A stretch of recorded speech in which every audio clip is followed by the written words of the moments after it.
Finally চলে এসেছি সালকিয়ার সেই বিখ্যাত এবং অলৌকিক গাছের কাছে। রুদ্র আর আমি যাত্রা শুরু করলাম লোহাপুর থেকে। গল্প করতে করতে পৌঁছে গেলাম 5 গ্রামের মোড়ে।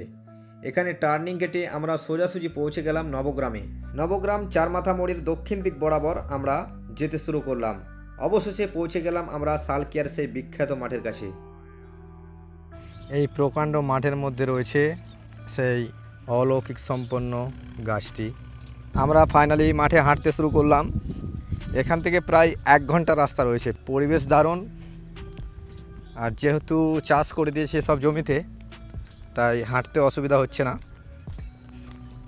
আমরা আজকে বেরিয়েছি জায়গাটি দর্শন করব বলেই, তাই যতই বাধা আসুক চেষ্টা করব সেখানে উপস্থিত হওয়ার। এত বিশাল বড় মাঠ আমি এর আগে কোনো দিন দেখিনি। কোনো জনবসতি নেই, দূর দূরান্ত একদম দেখতেই পাওয়া যাচ্ছে না, এত বড় মাঠ।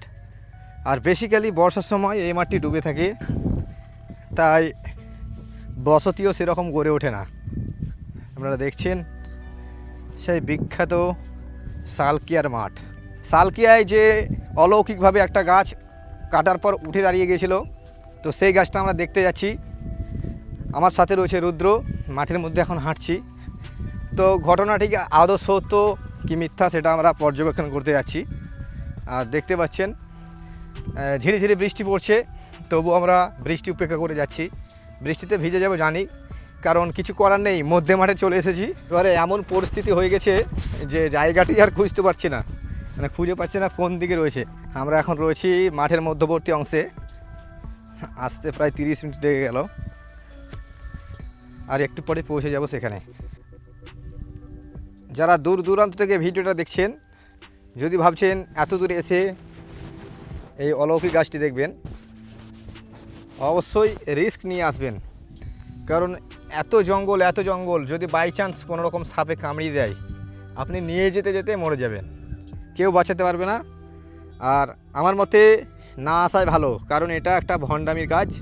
আর এখানে এই গাছটা নিয়ে আমাদের হিন্দু ধর্মের কিছু লোক ভণ্ডামি শুরু করে দিয়েছে। ফাইনালি চলে এসেছি সালকিয়ার সেই বিখ্যাত এবং অলৌকিক গাছের কাছে, যেখানে জনসম্মুখে জানা যায় যে গাছটি অলৌকিকভাবে কেটে দেওয়ার পর উঠে যায়। তো দেখতে পাচ্ছেন এখনকার পরিস্থিতি এটাই। অনেকে পূজা অর্চনা শুরু করে দিয়েছে, আর ধ্বজা উঠছে, আর চারিদিকে কাপড় দিয়ে পূজা অর্চনা শুরু করা হয়েছে। দেখতে পাচ্ছেন এখানে অনেকে ত্রিশূল পুঁতে দিয়েছে, দানপেটির বক্সও দিয়ে দিয়েছে, যাতে অনেকে এসে এখানে দান করে। আপনারা দেখছেন সালকিয়ার সেই বিখ্যাত পাকুর গাছ, যেটা অলৌকিকভাবে কাটার পরে দাঁড়িয়ে যায়। আসলে ব্যাপারটা হয়েছে কি, এই মাঠের মধ্যে, ফাঁকা মাঠের মধ্যে একটাই বিশাল বড় গাছ। তো যাই হোক, ঝড়ের দাপটে হয়তো পড়ে যায়, এবং যখন ডালটা কাটা হয় তখন সে আবার আগের অবস্থায় ফিরে আসে। আমার মতে এটাই গিয়ে সবাই অলৌকিক ঘটনা বলছে। আপনারা ওখানে গেলে দেখতে পাবেন গাছটির ভেতরটা পুরোপুরি ফাঁপা। আর গাছটিতে যেহেতু অনেক ডালপালা ছিল, তাই গাছটির ডালপালার ভার বহন করার ক্ষমতা ছিল না।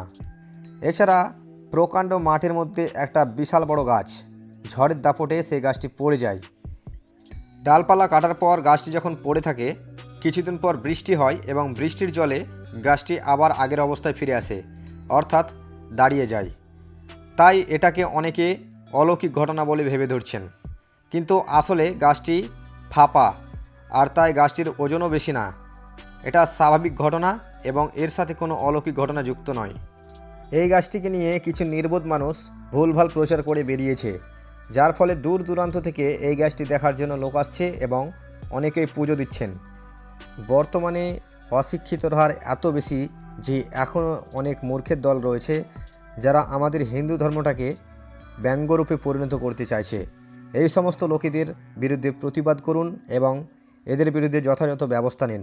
ধন্যবাদ, ভালো থাকবেন।